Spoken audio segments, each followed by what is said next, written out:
I'll just get this mental challenge out there.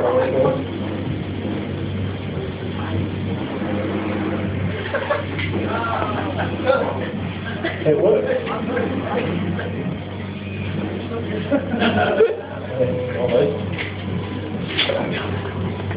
Right. Hello, everyone. You all still good? I can't see any one of you, but I'm very happy to say this is my very first time doing stand-up as well. Oh, yeah!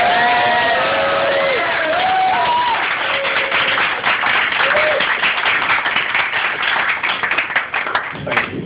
And I did have this terrible nightmare that I was going to be one of the last acts, so I'm glad to see how I stepped that horror.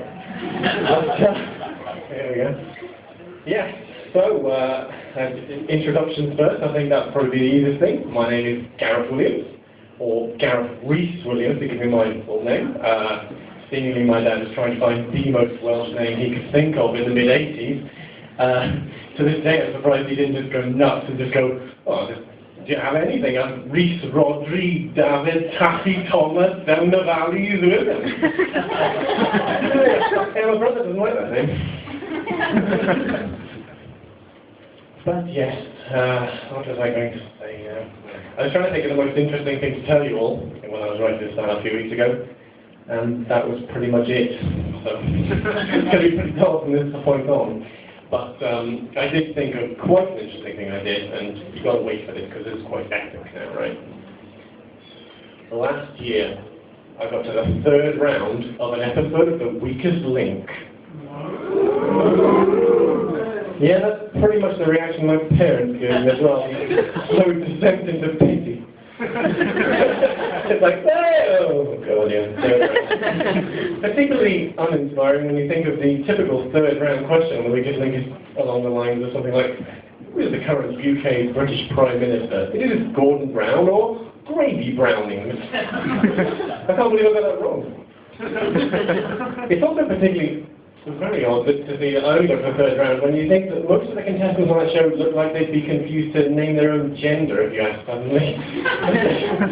It looked really confused people most of the time. And the woman on the podium next to me when I was on that show and recording it hated me for some reason.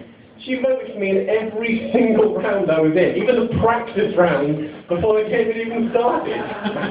She was literally like just scrawling my name onto a board in massive capital letters with an exclamation mark. By the end of it, I was utterly convinced I must have like backed over a kid on the way into the car park. Not that I do that. At least it's been proven. It was a great experience, though. 6.5 hours of filming for 5 minutes that can embarrass me at any family function or social setting like an open mic night. Great. It's like, I swear, my mum told everybody how badly I'd done. Literally, my mum was a district nurse, and I have it on good authority that when they were told, several pensioners died laughing. It's absolutely terrible. But, I'll tell you something that show did show me though, it's just, oh, like, fucking weird on camera. Like, I remember myself sort of on the day being sort of upright and handsome and, you know, sort of answering the questions all confident. And then I watched the tape back with my colleagues in work, and I seem to have been replaced by some sort of orc from Lord of the Rings. I was like hunched over, my hair was a mess, the glasses up at my face, like, I'm Gareth, I'm from London. What the hell is that thing? I do have a terrible problem with the way I look sometimes. Absolutely. I keep saying to people, I can't wear hats.